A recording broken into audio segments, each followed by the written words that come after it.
Requesting connection. Established. Encrypted. We're live. The show you've been asking for. Advice, technology, and community. Linux first, all others second. This is Ask Noah.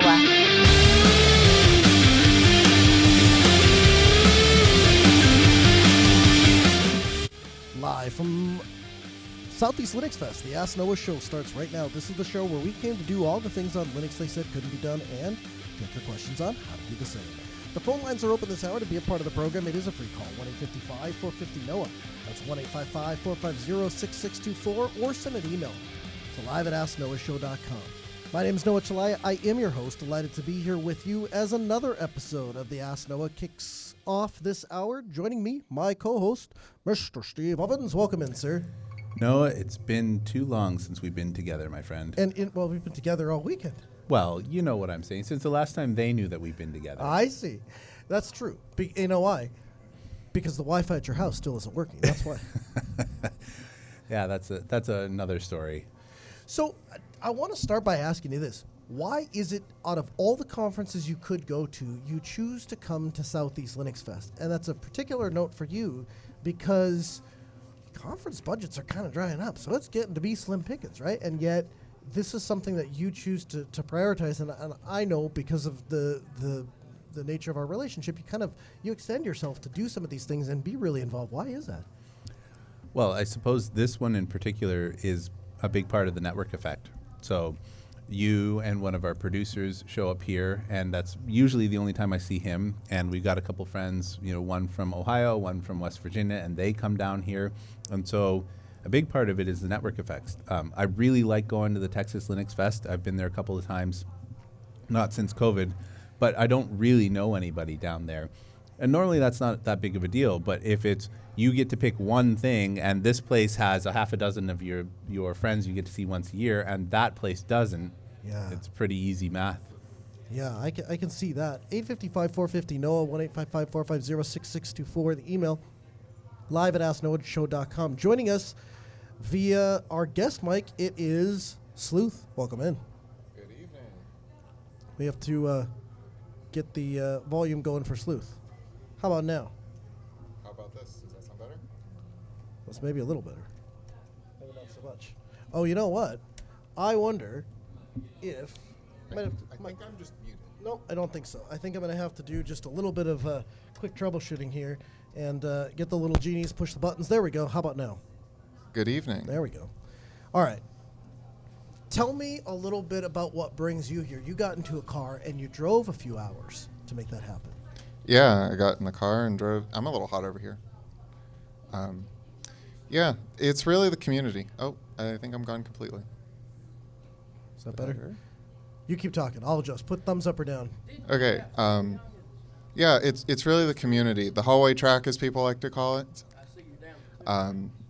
But just getting in a room full of a bunch of people that are all like-minded, and we get to share our passions and really just have a good old time and get to go have dinner with everybody like we all got to do this afternoon, this evening. It's really great. So what's interesting was earlier in the day that we were sitting here at the booth and people were walking by and a few people had said, we were talking about what brings them to Southeast Linux Fest. I threw something out there that I think most people around said, I'm not sure if I agree with that.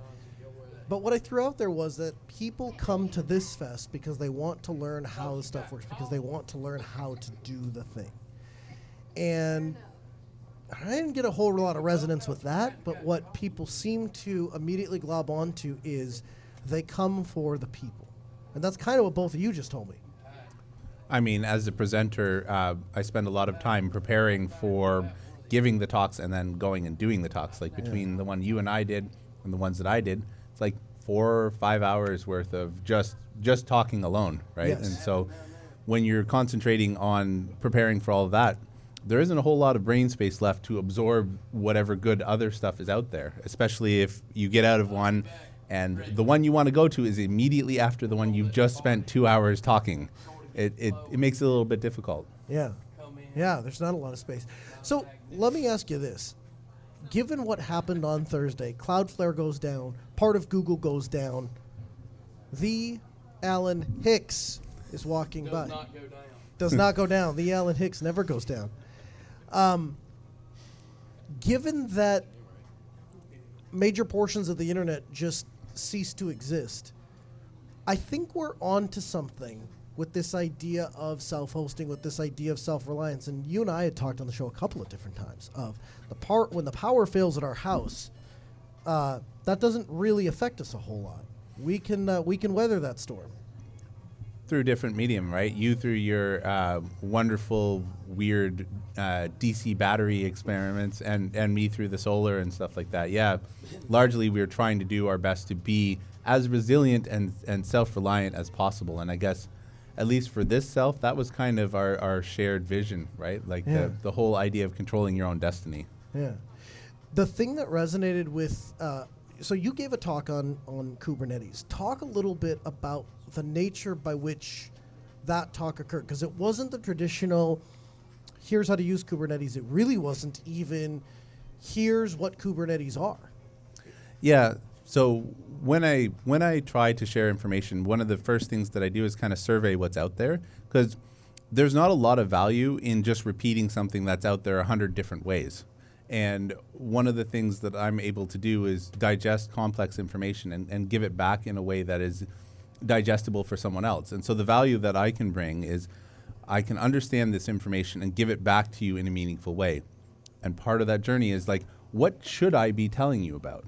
And so in this particular case, it was more about, okay, someone's convinced your organization that you need to deploy Kubernetes. If it's up and running, maybe through the cloud or maybe on premise, what do you need to, what sort of keywords are you looking for? Like, what are the components that I need to interact with? And as a sysadmin, I don't deep dive, but I just simply give you, hey, this thing is in charge of that specific component. And it just gives you enough so that you can research what you need to do on your own.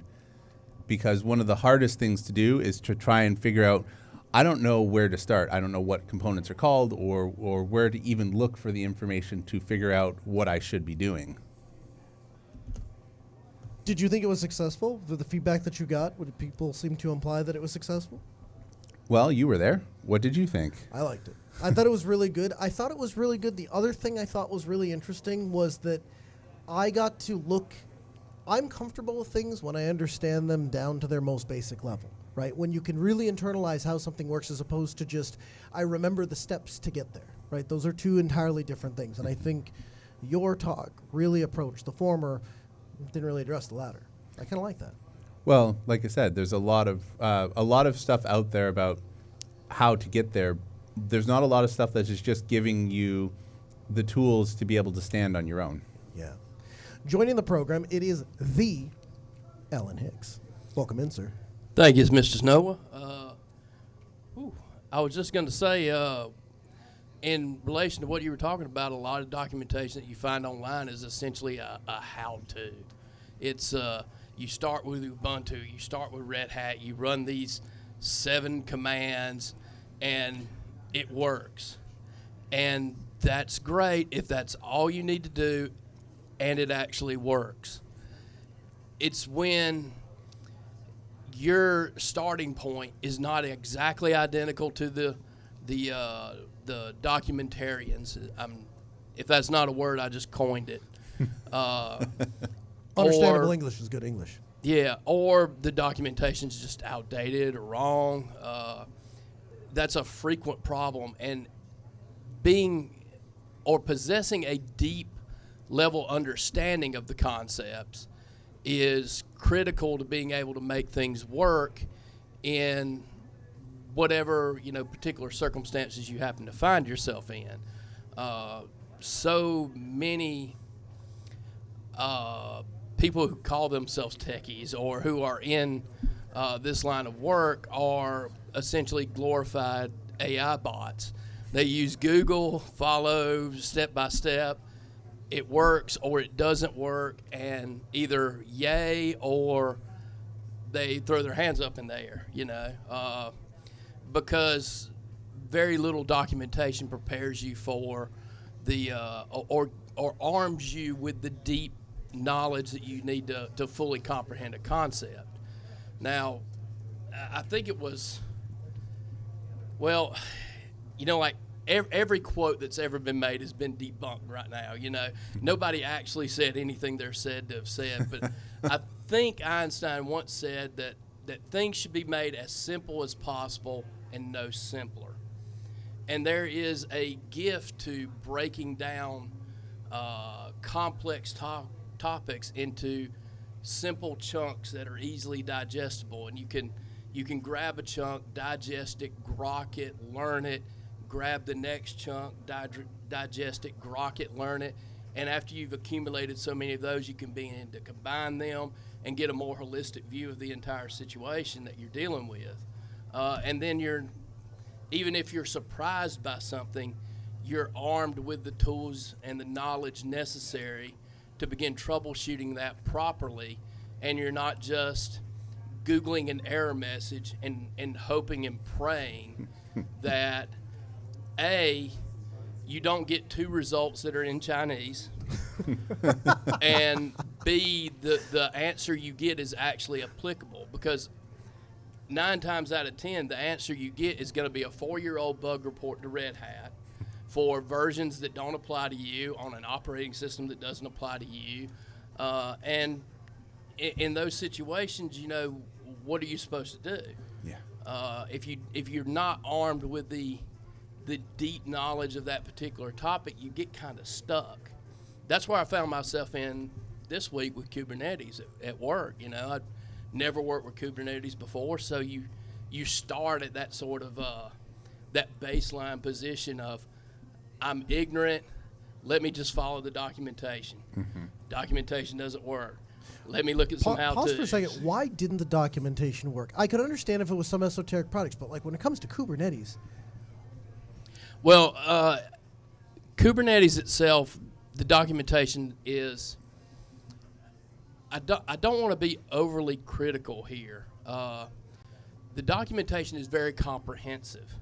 It's apparently correct, as from what I can see from my limited knowledge, but there's very little that gives you those bite-sized chunks at the starting place.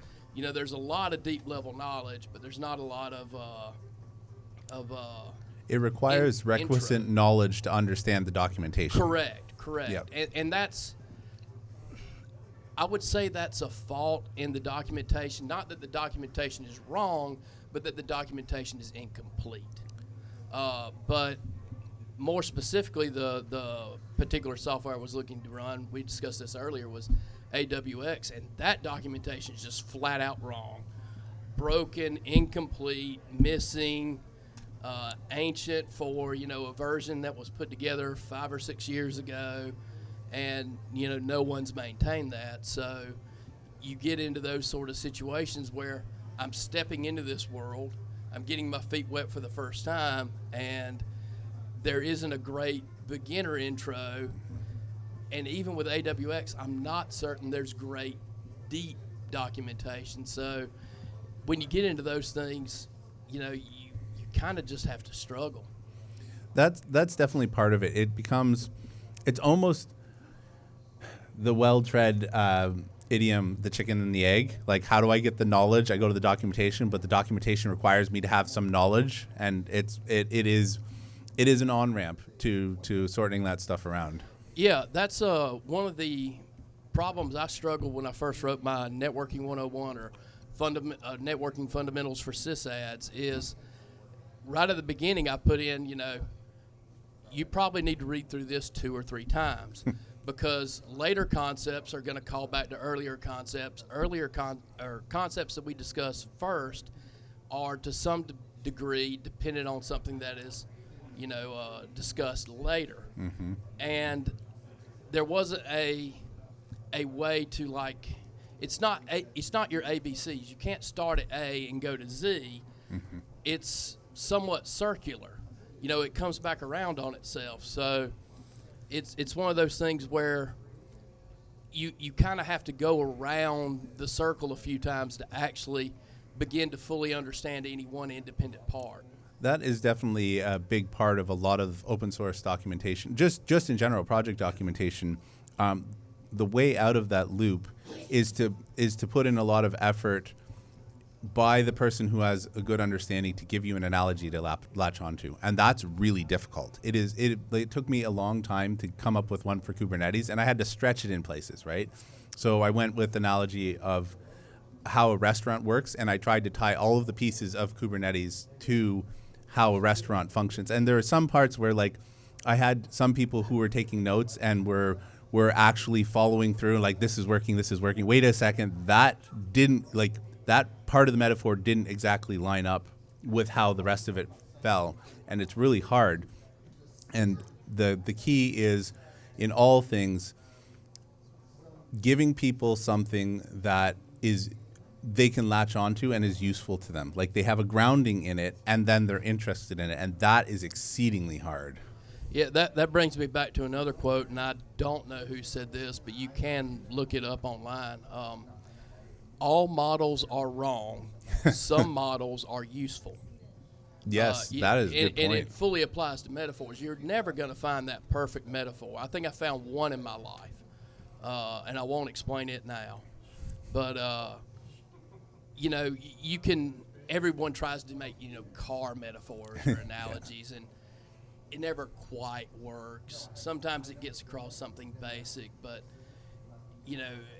everyone has this, basic fundamental understanding of automobiles, but once you start to dive down deep, if they don't have the deep understanding of the metaphor, they're certainly not going to understand what you're discussing. So what do you guys do? Because I would consider both of you to be very in-depth experts in your respective fields. What do you do when you come across something that when Steve, when you come across a networking thing, or Alan, when you come across a container thing and the documentation is incomplete or less than stellar, what do you do to either educate yourself, or how do you work your way out of that wormhole? So for me, it would depend on how critical is this that I need to understand it, right? There's, as you alluded to, sometimes a how-to is enough to get you past a bump, right? Because this is a bump that is preventing me from an objective, and realistically, I don't need to understand the in-depth, right? On the other hand, so there's a way to tease out, do I need to know this at a fundamentally low level? And if that's the case, trying to find something to put it into action. So it's really hard to grasp onto concepts when you can't put your hands around it, right? And that is a challenge. So I would reach out to people. So I still know a few people that have a greater knowledge in, say, networking than I do, and I would ask them to give me an explanation. And with that level of conversation, it goes back to, how do you find out what you don't know, where your blind spots are? Well, the only way you can do that is someone who knows the thing and can kind of help guide you, and then you can launch into doing your own research, because otherwise, how do you find that information? Yeah, and I think to some degree, it's just a grind. Sometimes you just have to grind on it. You start with, the basic documentation. You read through that, and maybe you understand some, maybe you don't understand some, maybe you don't understand a lot. And then you begin to look at, the next places you can go. Are there videos? Are there talks? Are there presentations on this? Do I still need some assistance? Can I go to IRC? Can I go to forums? Can I go to mailing list? Do I have someone that I can talk with? One of the things that, and we're going to get back to metaphors here, but this one's actually pretty good. Technology, Linux, whether networking, Kubernetes, AWX, Windows, anything, it's a profession. And one of the things that defines a profession and separates it from a job is that it's a very broad field. It's so broad that no one can possibly know it all, and people inevitably end up specializing. Think of other professions like medicine or law.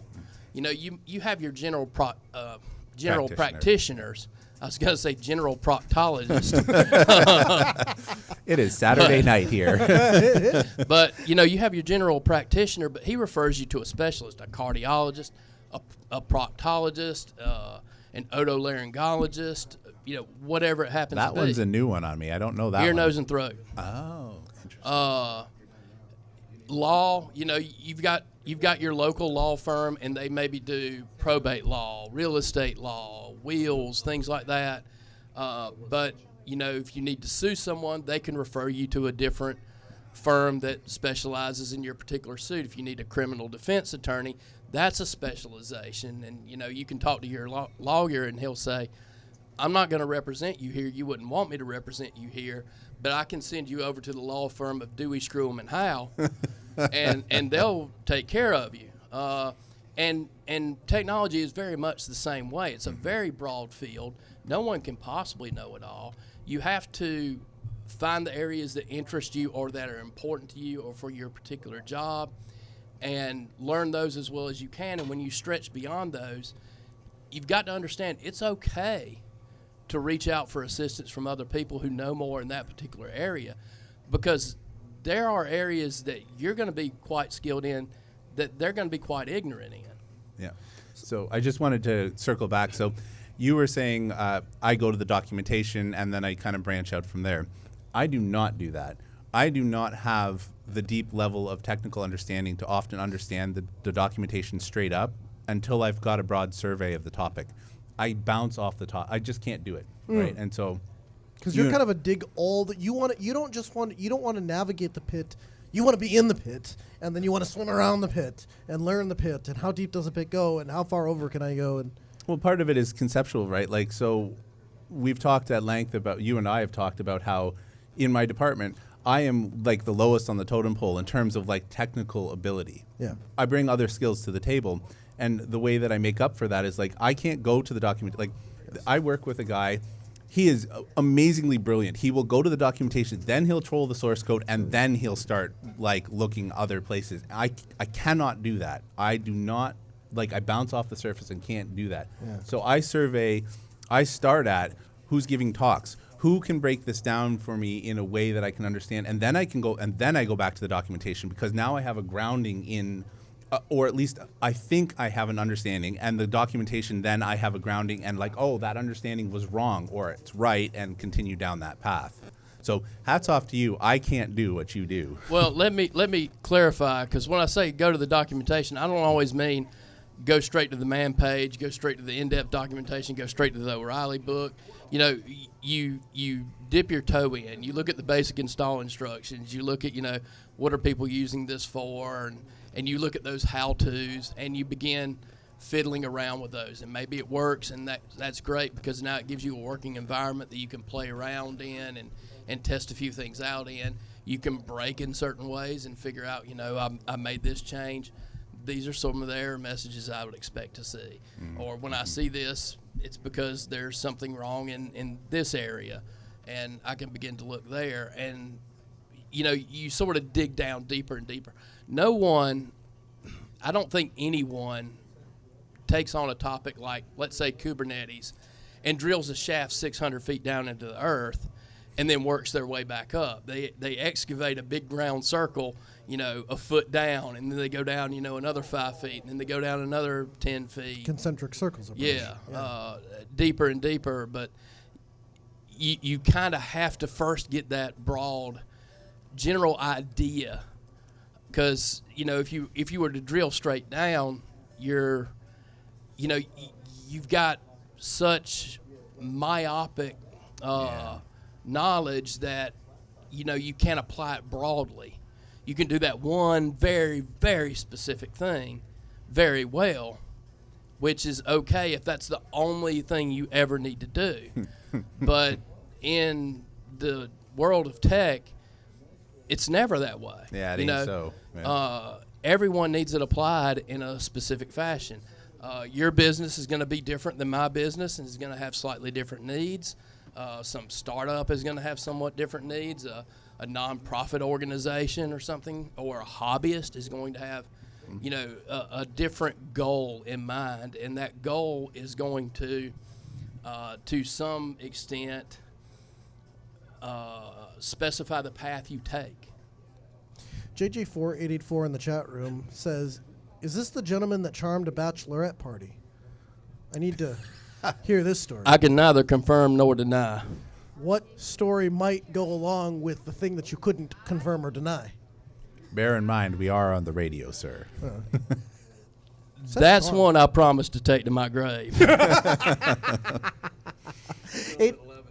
855-450-NOAH. It's 855-450-6664. The email live at AskNoahShow.com. Why do you think people come to Self? Me. Yes.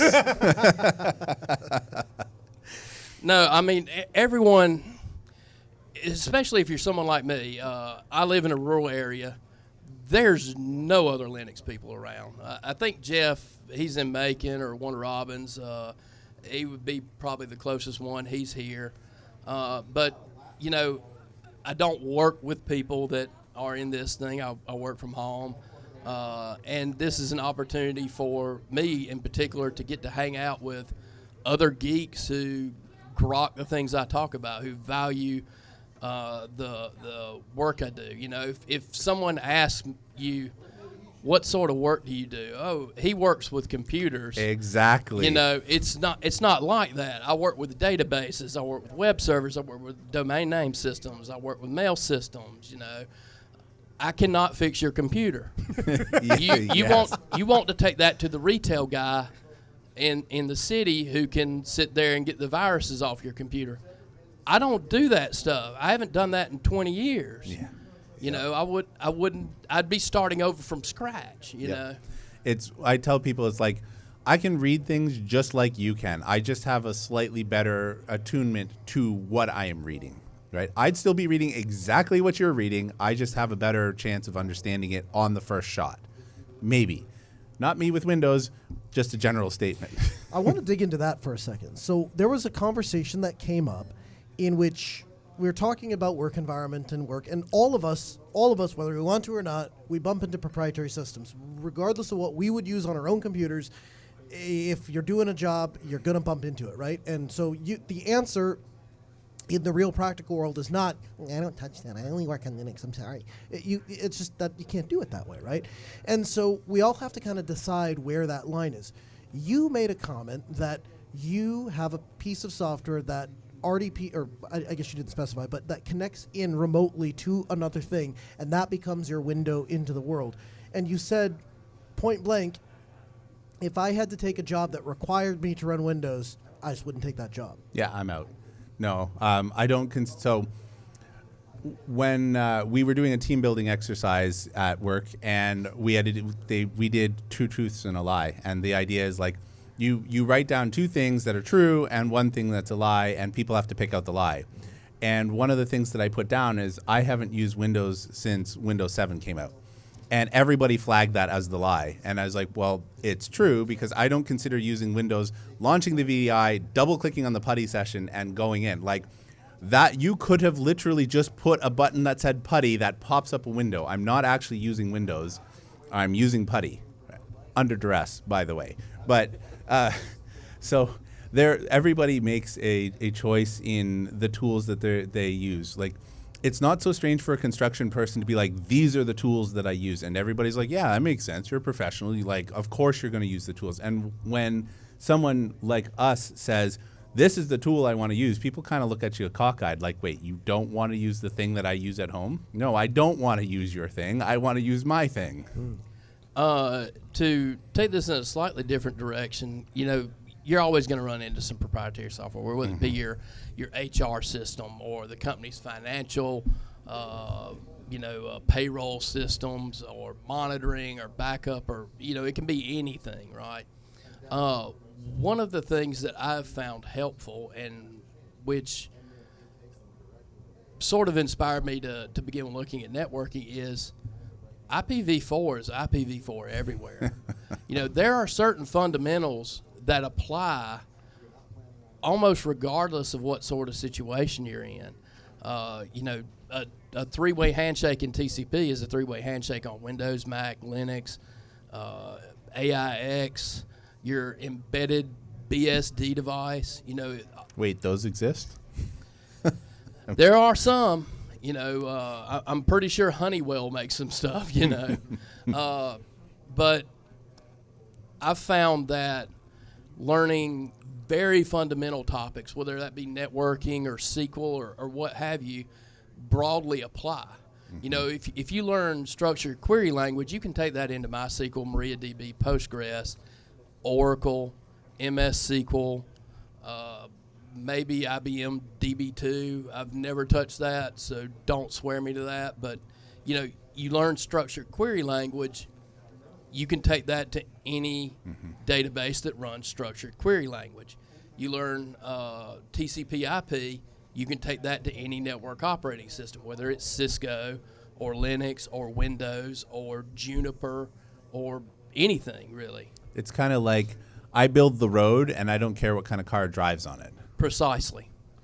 So A car metaphor. Right? Pulling it full circle. the thing I'm picking up again and again and again is it's about core concepts, about understanding domain knowledge down to its most basic thing, and then doing all the fancy doodads on top of that. But what I'm hearing from both of you is very consistent. You both want to understand, and really it sounds like you want to professionally practice things down to their basic core level. I would say that's pretty much correct. I mean, once you learn things at the core level, then you can build back up in whatever direction you need to go.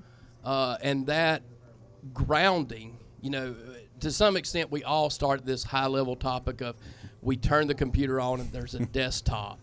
Yes. And then we have to dig down to get to that fundamental layer.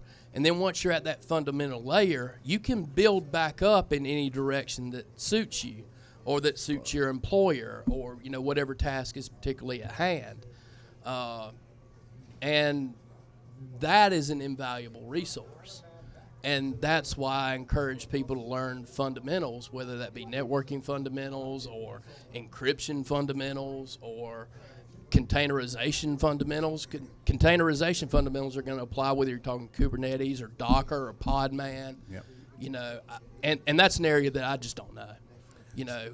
So from my perspective, if job security is never a thing, but do you want to be one of 400 people that know how to click some buttons, or I'm not trying to be pejorative, right? But know how to do like the L1, L2 stuff, or do you want to be the guy that gets called in because they need help, like actually sorting out? They've checked the logs, they've done all that standard stuff, and now they need somebody actually to understand that position's valuable. It takes a lot of effort to get to that level, and not very many people are willing to put in the work. And for me personally, it's part of what makes me tick. Like I don't want to say I won't use. I try not to use something when I don't actually understand what it's doing, because the number of times that first of all, I'm cheap. So I'm not going to pay for support for most things, so I don't have anybody else to call but myself if it breaks. So I want to understand how this works. Good. To add to that, as someone who has been in on a lot of hiring conversations, a lot of hiring interviews, there is a plethora of people out there who know how to press buttons. I'm going to give some examples, and I'm not really picking on the people of Mexico here, so please bear me out. A lot of companies shipped a lot of very basic tasks overseas, whether that be India or Mexico or where have you. Mexico is the place where I did most interviewing, so that's what I have most experience with. And they hired people to basically run a script. This is Dave from AT&T Technical Support, and he has his 7 things and his flow chart, and he goes through that. There are a lot of people who have 15 years experience doing that, and they'll say they're Linux admins. I've been a Linux admin for 15 years, but their knowledge is very shallow because they got a job that had very shallow requirements and never dug deeper. Now, in Mexico in particular, if you are one of those people who dug deeper, it was very easy to get a green card, come to America, and make really good money. So it was very difficult for us to hire in the country of Mexico because the people who were exceptional, the people we were really looking for, had already moved here to America. You could move to San Diego, to Phoenix, to San Antonio, any place like that, continue to speak Spanish, get along okay, and, operate making 6 figures U.S., if you were one of those really deep-level people. So never be satisfied with the shallow information that you have. That might be good enough for your job, but if you want to be exceptional, if you want to be marketable for your future job, take the opportunities to dig deeper or broaden out in a different direction. Maybe the work you are doing is uninteresting, and you can talk to the network admin, and maybe you find that that's interesting. Or you can talk to the DBAs, and you can find that databases are interesting. Or you can talk to the crazy people who deal with Active Directory. And maybe you find the Windows NT4 interface fantastic, and that really turns you on. If so, dig into that, learn that, become really good at that. Get down to those fundamental layers, and then build back up. And you'll find that you're incredibly marketable in the the job market at large.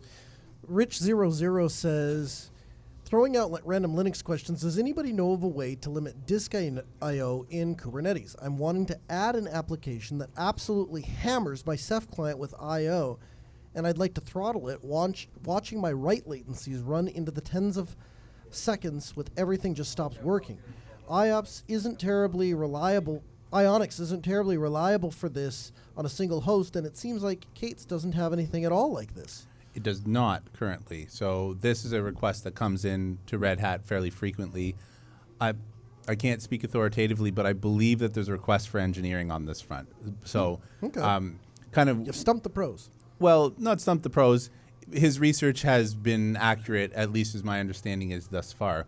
We kind of talked today about, in the Kubernetes conversation, about how the information in Kubernetes that links you to the backend storage doesn't prevent you from doing anything. So if you weren't in the talk, the idea is if you told Kubernetes this endpoint is a 50 gig disk, Kubernetes says, cool. And if you write 100 terabytes to that and the backend supports it, Kubernetes says, cool. Because it's not, it relies on the backend storage to actually do the enforcement. It's just a linking mechanism. Here's a suggestion, and I'd like to get your thoughts on it, because I'm coming at this as a Kubernetes novice. Perhaps for this particular caller's situation, maybe you could add some sort of external load there. You know, if it's on a physical volume on a Linux box, you could put together some sort of script or a program that just hammers the actual physical volume that Kubernetes is using with read writes. You know, they could be repetitive. You might want to randomize those so that you get the actual level of load that you want. You might not be able to use Kubernetes to load test disk I/O, but you might be able to introduce an artificial I/O load on there and see how Kubernetes performs when the disk is, the disk access is split between Kubernetes and some external factor. So you can use FIO or FIO or however you pronounce it, which is just a disk testing suite. We do that all the time in Kubernetes, particularly when we're deploying a distributed database, right? That's really important for us to figure out what's the latency, sure, your disks say they can do all this, but what is the practicality after I've loaded all this software on top of it? What am I actually going to get? So FIO is the tool that we currently use to do that kind of benchmarking and artificial load, because you can just let it rip on your cluster if you want to. What do you guys think about the up-and-coming idea of, well, good enough is good enough, and so we don't need the people that understand it down to the basic level. It's good enough to get the guy from Mexico or the guy from India or the person who is reading the script. I had a friend who was telling me he works for a software company, and he spends time fighting with the AI because they're an AI-first company, so we do that first, and then how do you address those things? Horse shit. Well, succinctly. So they will say that until something breaks to the point where the people don't know how to fix it, right? And then they get angry that why can't our guys fix it, or girls, gender neutral language. Why can't our employees fix this, right? Yeah. And the point is, you don't need them until you do. That's exactly the sort of problem that we ran into at Rackspace. Is we got rid of the veteran workforce and hired in the cheap, very shallow knowledge labor force, and then when something breaks, they're stuck waiting on Alan or Pete or Johnny or Michael or Henrique on first shift to do that. And we've got our own workloads with the enterprise customers, and God help those people that are doing that now, because I don't know who they have that really knows that stuff in depth and will be good at troubleshooting it. But, you cannot expect artificial intelligence to replace actual intelligence. You cannot expect the machine to be able to fix the machine when the machine is broken. You don't see a doctor perform his own heart cath.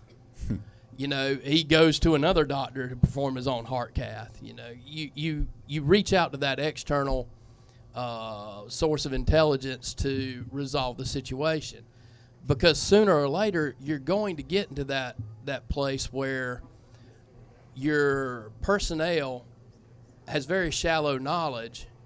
They're relying upon artificial intelligence systems or whatever that have a deeper knowledge than the personnel, but when that comes up short, where do you go? Because your personnel doesn't have that deep fundamental understanding to build back up in the direction they need to actually resolve the problem. And remember, artificial intelligence is really a glorified Google search when you get right down to it. Statistics.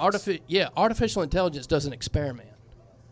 It goes out and grabs the combined knowledge that human beings have put onto the internet. That it thinks is relevant. That's the key. Yeah, well, it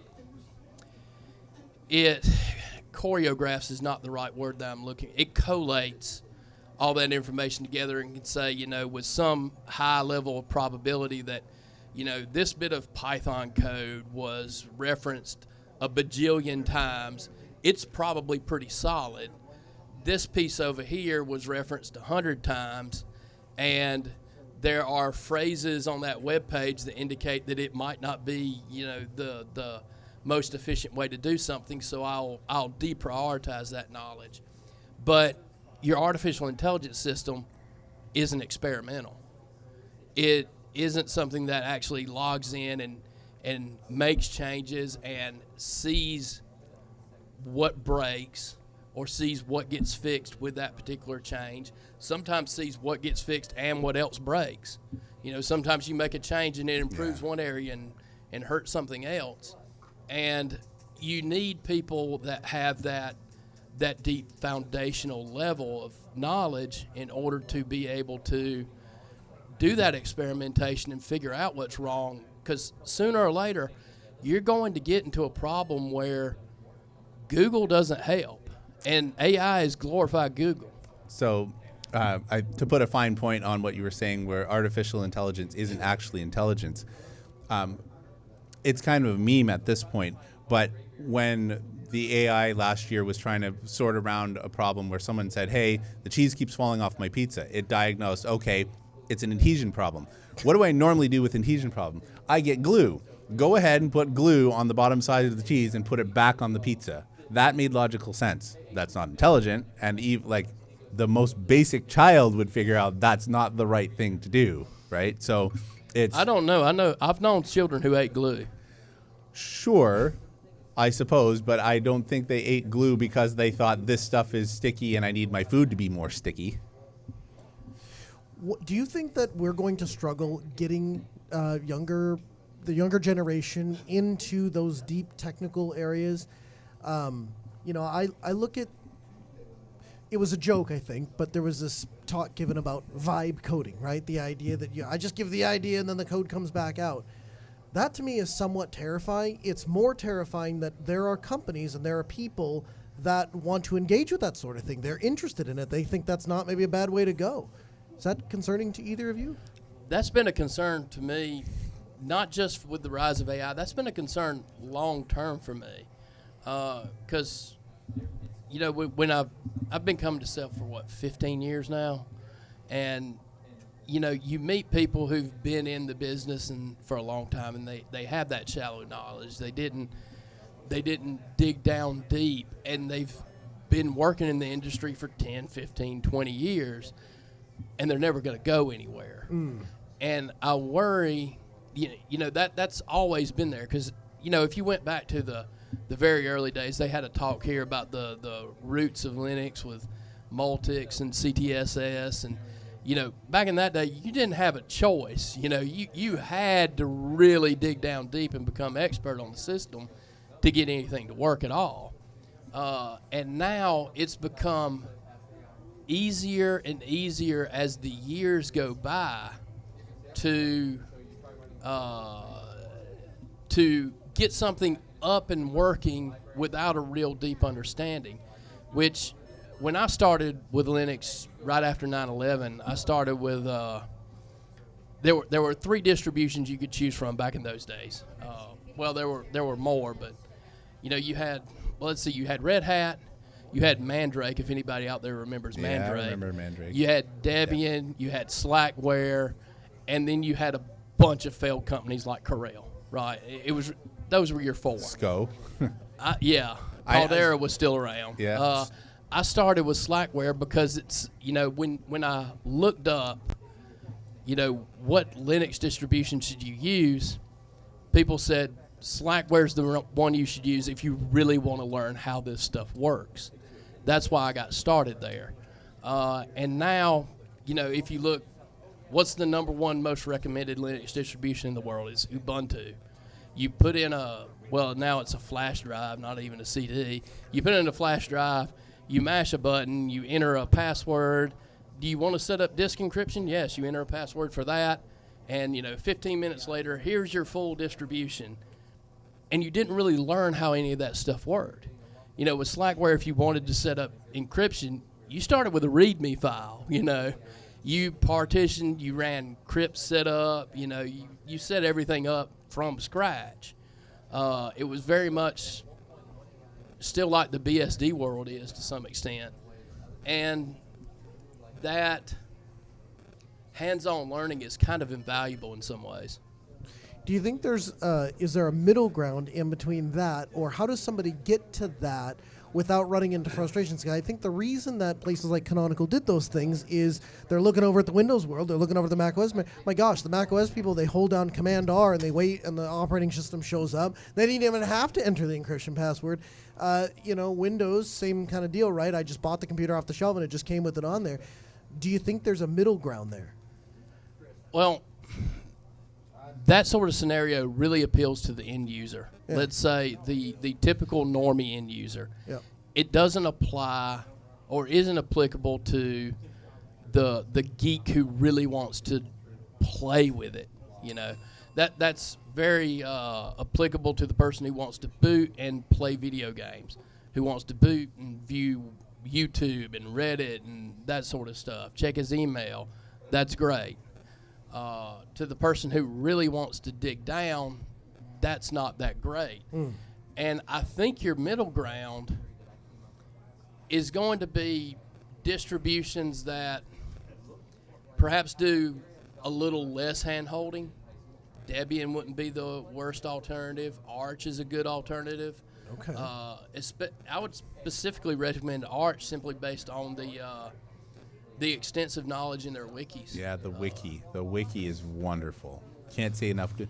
So people at Red Hat go to the Arch wiki for how the upstream stuff works. And not just Red Hat, lots of places. I mean, I've gone to the Arch wiki when working on Ubuntu systems and Red Hat systems before to, learn something specific here.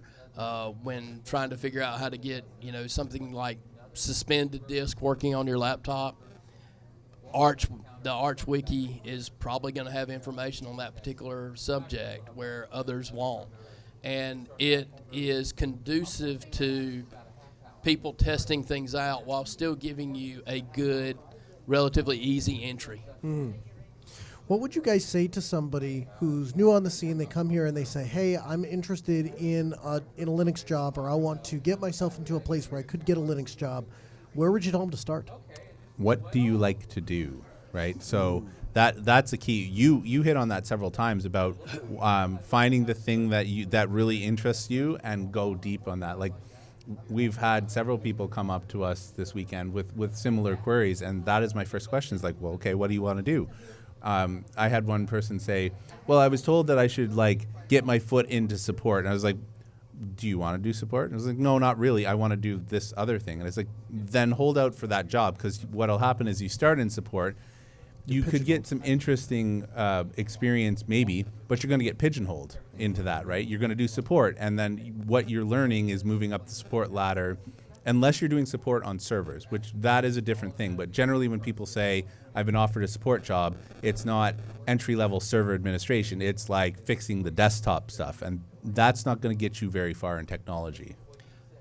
I would almost take the opposite approach, and I think this depends somewhat on the individual. Like, say if I'm dealing with a 18-year-old kid fresh out of high school, and he wants to get into computer stuff, I think, you know, if he has a decent grounding, getting into desktop support for some small business is not a bad move, because it gets your foot in the door, and you know, you learn a little bit, not necessarily in the particular area that you're interested in, but for someone like that, there's so much that they don't know that any level of exposure is good.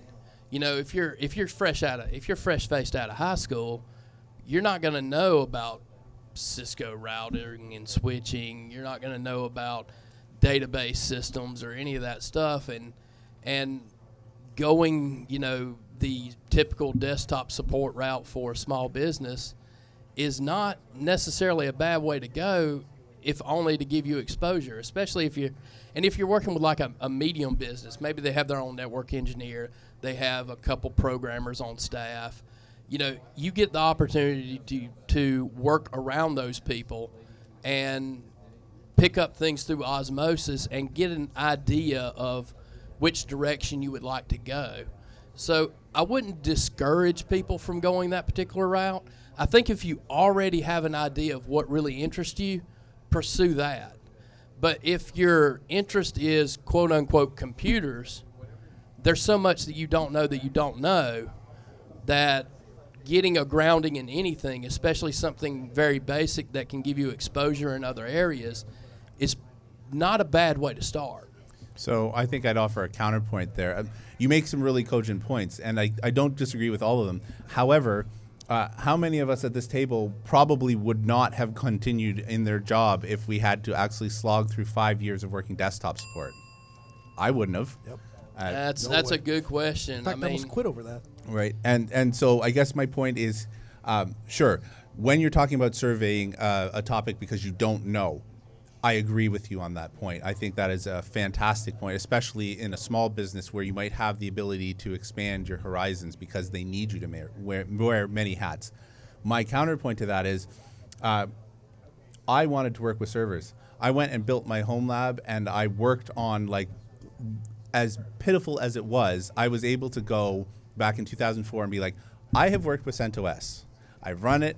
I understand, like, just the fact that I was able to name drop it back in 2004 was a thing because not very many people knew about it. And so I bypassed working in the tech support, which I had offers at my university because of whatever. It doesn't matter. The point is I bypassed that because I knew that I didn't want to do that, and that would have been a drain on me. And when I'm in charge of the hiring process, I'm much more impressed that you went out and figured out how to stand up all this stuff than if you had 3 years worth of desktop support or no support at all. But you know what I did? I'm running Image and I'm running Wiki.js and, you know, all of these things that take some oomph to get up and running. Yeah. That's how I started. Yeah, I mean, I don't know that there is any one cut and dry answer here.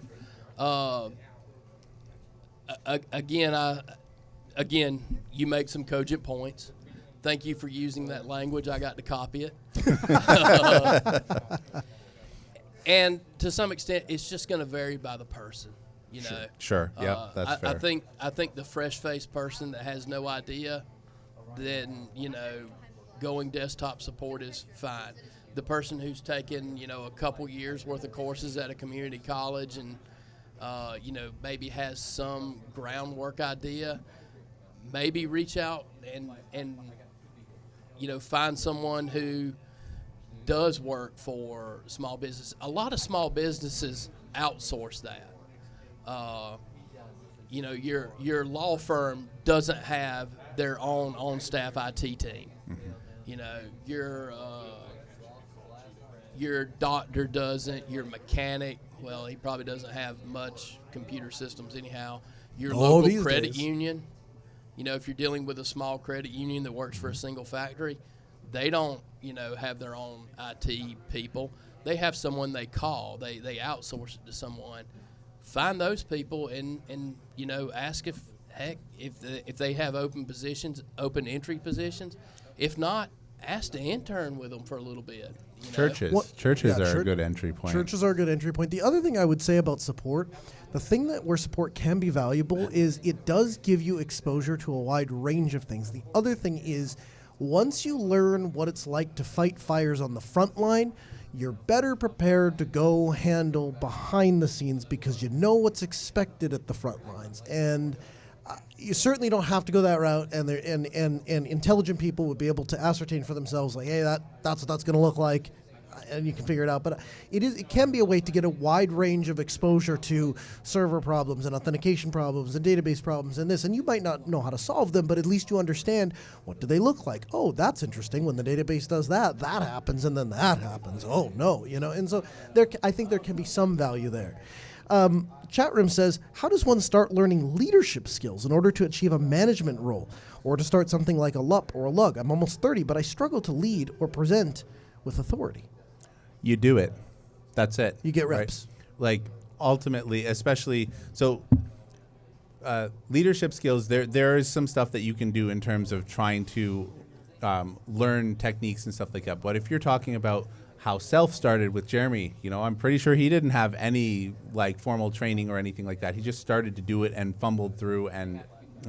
Well, he started with a LUP, right? Or, you know, right. and then the LUG, and then that it grew. Yep. Yeah, it was. I think Dave Yates was actually in charge the first few years, and then Jeremy took over from him. But yeah, to some extent, you have to do it. There are no shortage of self-help books out there, yep. How to be a leader in 12 easy steps and stuff like that. But, you know, that's not as helpful as just getting out there and, okay, time to drop some wisdom. Step one, listen to people. Talk with them, but especially listen to them. They will tell you where their pain points are. They'll tell you where they want to go, and then help them figure out how to get there or help them figure out how to solve that pain. Do that sort of work. Even if you're not leading, doing it in a group gives you practical experiences as to what works in a group and what doesn't work in a group. Then the next time you get in that sort of situation, maybe you can step into more of a leadership role with a little bit more experience saying, this is what works in a group, let me pursue this. This is what didn't work in a group, let me avoid that. So that's really the best I can give you. It also really helps if you can have a good mentor who's good at that sort of leadership. Now, the question, I believe, also talked about presentation skills, which I think is a little bit separate from leadership. It is, absolutely. Leadership is much more about working with people one-on-one, face-to-face, whereas presentation is more about, it's almost like sales. It's getting up in front of a crowd, being part entertainer, part informer. Being an engaging speaker is a different skill set than being an engaging leader. Yes. If you don't believe me, look and see, you know, George Washington, Thomas Jefferson, John Adams, Madison, they didn't deliver their State of the Union addresses, you know. Great leaders, perhaps not the most engaging speakers. To become an engaging speaker, the first thing you have to understand is everybody's terrified when they first step up there. And if there's someone who has been doing this for 20 years and is still not a little bit jittery when they get up there in front of all those people, I haven't met them yet. You know, you're going to have those fears. And getting past that, the way you conquer fears is voluntary exposure to fears. You don't get less afraid, you get braver. And that You learn where the bones are buried, right? You learn how to cope with, this is what I do when, this is how I address. Yep. You paper over things. Well, yeah, sure. And you figure out what works for you and what doesn't, right? Yeah, and once you, I hate to keep saying you just do it. Yeah, reps. To some extent, you just cowboy up and do it. And realize From the that cowboy. you're going to suck to no small extent. You're going to stink it up a few times. You're going to fall on your face a few times. And you've got to get back on that pony and ride if you want to get good at it. Name one thing that you were fantastic at when you first started. Crying. Even then, though, I mean, you're just letting it go, right? You haven't perfected the cry. You don't have it on demand. You don't have the intonation to really, you know what I'm saying? Like, if you were going to make crying an artistic art of sorts, you would practice that to get good at it so that it could come out on demand, so that it would have the right tone. Like an actor. Yeah, exactly. Right. So to kind of circle back, I thought I'd drag you into the conversation because I thought, one of the things that I've heard you say a lot at Altispeed is, I don't ask my guys to do anything that I can't do or I wouldn't do. I wouldn't do, yeah. Right? And so why don't you talk about that as someone who had to learn to do leadership? I guess from that aspect, what I would say is I view my role as a leader to move obstacles out of the way for other people, right? And so to a degree, sometimes moving the obstacles out of the way. I'll give you an example. Here's a real life thing that came up. So we were doing migrations in business suck because they basically always mean that it's going to be a late night. You know it's going to be a late night, and you know that oftentimes you're not even going to start until after the place closes, right? And so we had one of those come up, and it was a big deal because there was a number of servers and there was a number of moving parts, and we had it all planned out. And if everything was going to go to plan, this server would come out, those drives would go out, this thing would go in, that would get reinstalled, that would go over there, then this would free up, and we had it all lined up. And of course, it didn't go anywhere near that plan. And so we get partway through the night. And around dinner time, said, "Well, who's hungry? What are we thinking? Well, we're thinking pizza. Okay." So went out, got pizza, brought it back. A few hours later, we're getting to approach almost midnight, and I'm realizing restaurants are going to close, and it's been 5-6 hours since we've last eaten. Is anybody hungry again? We thinking wings? Yeah, we're thinking wings. Okay, and run and get some wings. And on the way out, my operations director tapped me and he said, the thing I really appreciate about working here is, like, we weren't thinking about food. Nobody was thinking about food. We were thinking about trying to get done. We were thinking about trying to get this. What's the next step? And he's like, and out of the blue, it's when drinks are showing up because we're thirsty, and food is showing up because we're hungry, and there's people saying, hey, let's take some time and go, refresh and relax for a little bit before we get back at it. And so sometimes those things, is it glamorous, and does it take a tremendous amount of technical aptitude to get in your car and drive and go get food? No, it really doesn't. But it's an obstacle, and if you can move those obstacles out of the way, people appreciate that. The larger the obstacle you move out of the way, the better. And so, another example might be, it's not glamorous to call and wait on hold for 3.5 hours to get a hold of a person to say, hi, we're working on X and I'm from Y and I need you to do Z. Okay, we're ready to go. Okay, awesome. Hey, could you step in? But man, for the guy that's stepping in, it's wonderful because up until that point, he or she has the opportunity to go through and they're working on whatever it is they're doing. Now, when there's an action item, when the other person is on the phone and they can do something and they're not navigating a phone tree and listening for the thing and, oh, she picked up? Oh, no, it's just a pre-recorded message that plays every 15 seconds to tell me that I'm still on hold. Awesome. You can move those obstacles. You can get those out of the way. And so sometimes that's financial. Sometimes it's silly human things like food. Sometimes it's doing the scut work that nobody else wants to do. I think in those ways, that's where, at least those are the kind of leaders that I've appreciated. The people that have moved obstacles out of my way so that I can just run down the path and I'm not dealing with, oh, that's a stupid thing to get hung up. That's a stupid thing to get hung up. If only we had money to do this, that, or the other. People don't quit jobs. They quit bosses. And if I could take things a little bit further, if you're directing people, go do this, you're not a leader, you're a manager. Yeah. You know, a leader is someone who is willing to crawl into those trenches with you. Yes. Who is willing to help, who is willing to mentor if necessary. Maybe doesn't know as much about the particular problem as you do, and is willing to, you know, let you educate him so that he can make the best decision. A great leader listens, especially when his people know more about a particular thing than he does. One of the things an old boss of mine used to say is, I don't need to know how to do this. I just need to know enough that people can't bullcrap me. Yeah. You know, and he was willing to, you know, get out there in the trenches, work. You know, he wasn't a technical person, but he could pull cables. He could drill through a firewall in a building and run a Cat5. You know, he'd learn those things. He taught me a lot about the business world. And, you know, real leadership does those things. If you're telling someone what to do, you're not a leader, you're a manager. You're a general from the back lines. A leader of men, and I use that term broadly, it's 2025, we have to say that. A leader is someone who is there with his people, who listens to his people, who knows their pain, shares in their pain.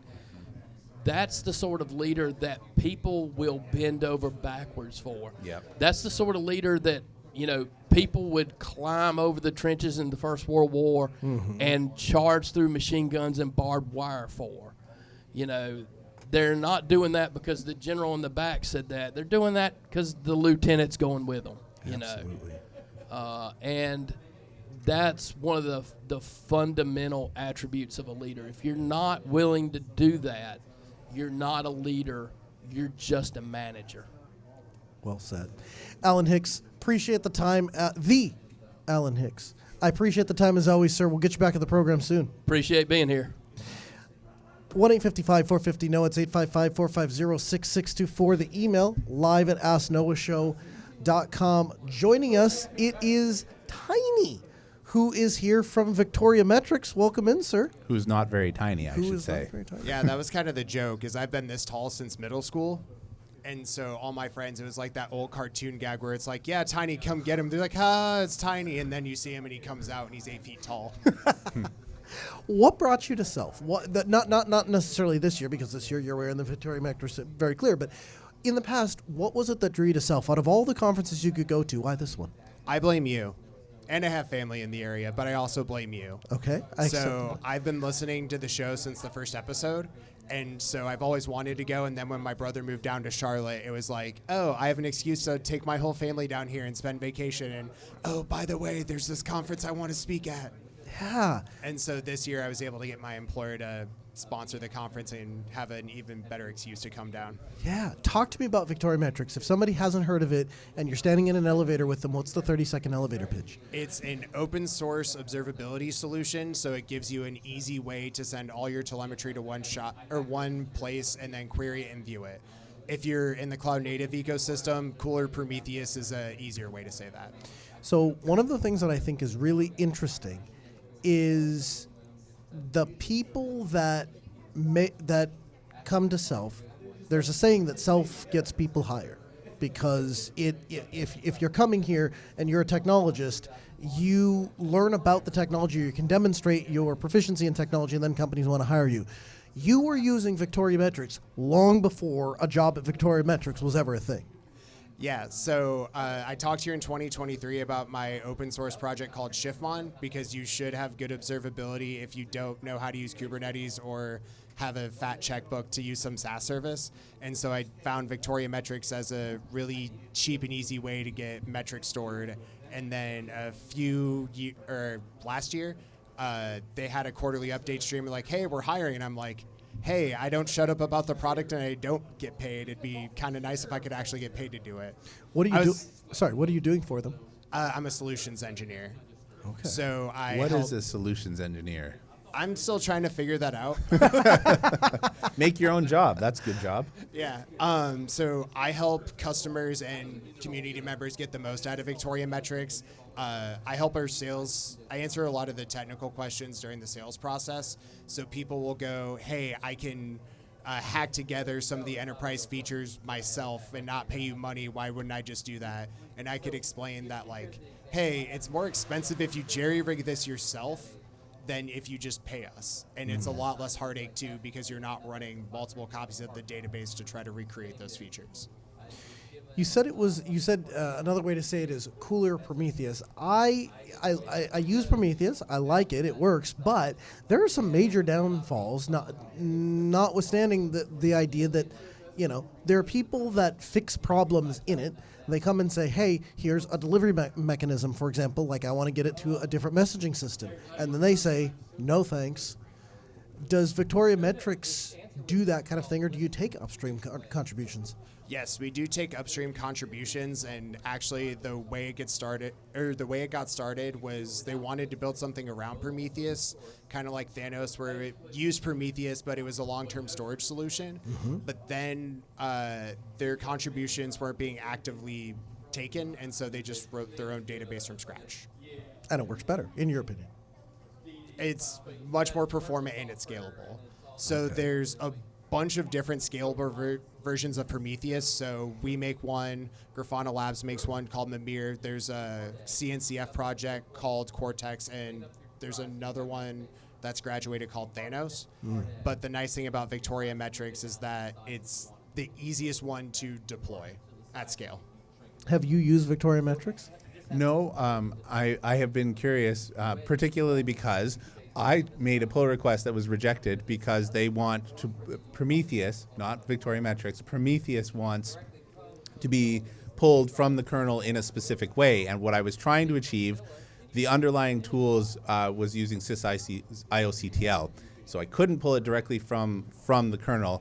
And while I got a bunch of support from the community, like, this is a thing we want, and I went forward and, like, sketched out, like, a prototype, they came back like, no, we're not going to accept. They're nice, okay? I don't want to misrepresent it, but it's just, this is how we pull from the kernel. If you can't do it like this, we're not covering it. And so they shut it down. So I've definitely been curious, but it's one of those things. It's hard to encourage me to change over a stack that is largely working. Like, that one thing that I wanted to get in there is not going to make or break, and I've already widely deployed it for myself. And so we're talking about a level of domain knowledge that changes. Like, I know there's a compatibility layer, but there's a hesitation on my point because, like, I've already deployed this thing and it's largely just doing what it's supposed to. So you can run it in parallel. You can just treat Victoria Metrics as a Prometheus remote write target. So if you wanted to test both in parallel, you can keep Prometheus running in place, and then you would just set Victoria Metrics as a remote write target. Or you could use the same scrape config and scrape each target twice, but there's other consequences of that. Yeah. I would say that I have appreciated having you part of the community because I do ask you questions. One of the things I'd like to see, if I could make a wish list, is just, you guys are trying, you're smaller. I would like to see more community engagement from the perspective of, like, your SEO from the type of stuff that I'm looking for is not awesome. And one of the things you guys are fighting, you and I have talked about this, Tiny, is that the perception of upstream documentation, as we talked about with Alan, is pretty poor. And so I had not explored your documentation, but you guys have been putting effort there. Yeah, our CTO actually gets, like, angry if people merge new features that aren't documented.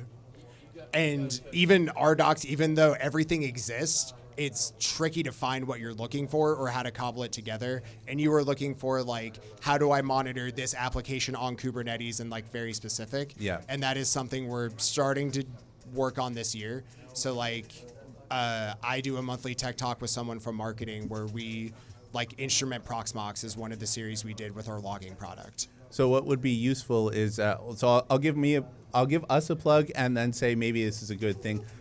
We tend to Red Hat tends to rely heavily on people like you and I to write blogs, and they'll put it on blog.redhat.com. And so I know it's an authoritative source, but it doesn't have to conform to the way that the documentation does, because I'm sure you guys have a documentation style guide, as do we, and that doesn't necessarily flow with the type of stuff that you're trying to do with that. And you're also way less of afraid of blog posts becoming stale because blog posts are like very obviously time-stamped. Yes. And they're not designed to be the most up-to-date state of information. Yep. Like if a 2-year-old blog post is a little stale, you're more forgiving. If documentation is 2 years stale, Yes. you're extremely livid. Yep.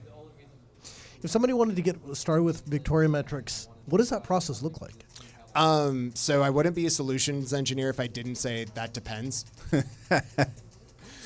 Depends on what you're most comfortable with. So if I'm going to plug my own open source project for some use cases like yours where I'm an MSP, I'm not going to stay up till 3 a.m. making sure everything's configured just so. I run a project called ShiftMon, which takes Victoria Metrics, Victoria Logs, Telegraph, Grafana, and Prometheus Alert Manager and stitches it all together for you, and we'll try to automatically instrument services on Linux and Windows for you. If that sounds like what you would want, I would use ShiftMon. If you're in Kubernetes land, we have a Kubernetes stack, which does similar thing, but in Kubernetes land with a Helm chart. And if you want a less opinionated deployment, we have Ansible, container images, and a Kubernetes operator. I was just about to ask about the operator because that's a big thing for our clients these days is Helm chart is kind of passé. They go, is there an operator for this, right? And they particularly go to our operator store. That's not a plug. That's just because it's built right into the UI. And they're like, look, it says operators. And they click. And then if the logo isn't there, the interest kind of falls off. So 1-855-450-NOAH, 855-450-6624. The email live@asknoahshow.com. If they want to learn more about Victoria Metrics, where would they go? They would go to victoriametrics.com or docs.victoriametrics.com if they want to look at the documentation. If you're going to be here the rest of Southeast Linux Fest, so if people want to come over and visit your booth, did you give a talk this year? I gave 2, one for ShiftMon and one for ShiftMon called Automating Observability with ShiftMon, and one for Victoria Metrics called Who Will Be Your Ruler, that explains how alerting works. I like, that's good. Okay, here's a question for you. ShiftMon, is that would you say it's the easy button for Victoria Metrics? It's, I want to get something started and I can get just a general view of the computer? Yes. So that will automatically get CPU, disk, and common applications like Proxmox and Nginx instrumented for you.